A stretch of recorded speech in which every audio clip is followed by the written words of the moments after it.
I will, using language patterned in a culturally normative American manner of the 21st century for training purposes as opposed to conditioning purposes, reveal the mystery of human psyche, also known in ancient times as the soul of man. This spark of everlasting life was granted to man by the sustainer and creator of the multiverse out of the intense compassion for human and his brothers and sisters. Like an 800-pound gorilla, the fascist corporate global system came and parked itself upon my chest. I therefore set out upon my hero's quest in an effort to fully understand my own psyche. My goal is to help you understand your psyche and that of your brothers and sisters. Consciousness dawned upon Human during an intense struggle. Human became conscious of immense pain that threatened to obliterate Human. Shortly after that, Human became conscious of blazing white light. Then Human once again felt warmth. Shortly thereafter, Human felt an abyss open up inside, which threatened to suck Human in and obliterate Human. Then Human was introduced to the nectar of the gods. Human would survive. Later, individuation occurred. Human realized there was two forms of Human. There was a great being that cared for Human that was not Human. Many psychologists believe that individuation in the human infant, recognition of self as a separate entity, occurs through a splitting process, splitting off pleasant experiences from unpleasant experiences. I agree. Psychologists hypothesize that within this process, environmental factors come into play that stamp the foundation of empathy upon the human brain. Human began to look for other patterns.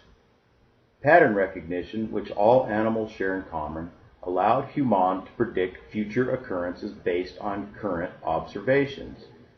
Human's final level of empathy, structurally built into Human's brain, would be based on the environmental factor previously mentioned. Simon Baron-Cohen, in his book The Science of Evil on Empathy and the Origins of Cruelty, points out that human empathy lies on a bell curve. There are some people with no empathy, and there are some people with excessive empathy. If you understand the theory of evolution, then you understand that within each species, diversity is more likely to guarantee survival of the species. Species have a better chance of adapting to environmental conditions if the entire spectrum of DNA expression is present, as such allows the species to put into action different thought processes that could guarantee survival. Therefore, it behooves us to try to find a place for each member where his or her empathetic level can best serve both the individual and the common good. To understand the evolution of the human psyche as history progresses, we turn to the evolution of religious thought, for that is the only written record we have.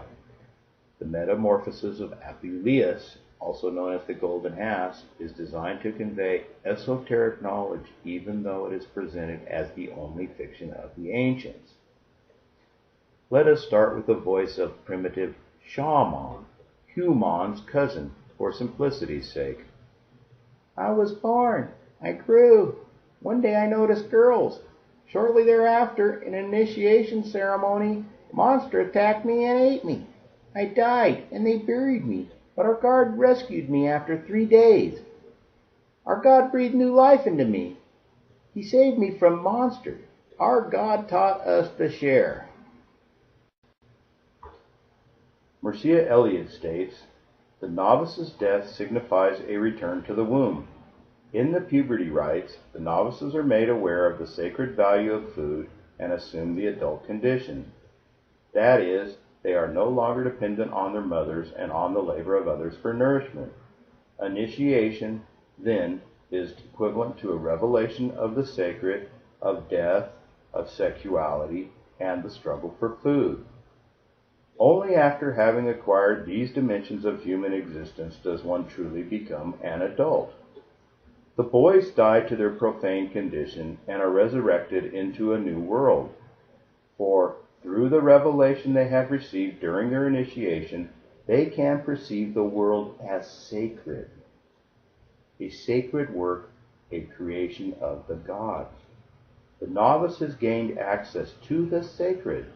He now knows that the world, life, and fertility are sacred realities, for they are the work of divine beings. Hence, for the novice, his introduction to sexual life is equivalent to sharing into the sacredness of the world and of human life. This base level understanding of unseen reality is for the young person's psyche and is designed as a moral compass. Now I return to the voice of primitive shaman. Years later, when old man Shaman was white, he came to me and told me that our God had specifically chosen me to replace him as the keeper of wisdom. I went through another initiation in which I traveled to the other world out of time and conversed with our God. I was reborn with esoteric knowledge which our God imparted unto me. I now entirely understood the rule of our God. Our God made me responsible for the soul of the tribe.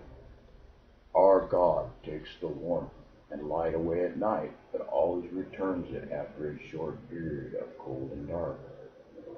During the period of cold and dark, I assure my charges by telling the stories of our ancestors and the divine beings that take care of us. Our God causes the days to lengthen and shorten with regularity. When they grow longer, I suggest we plant. When they grow shorter, I suggest we harvest.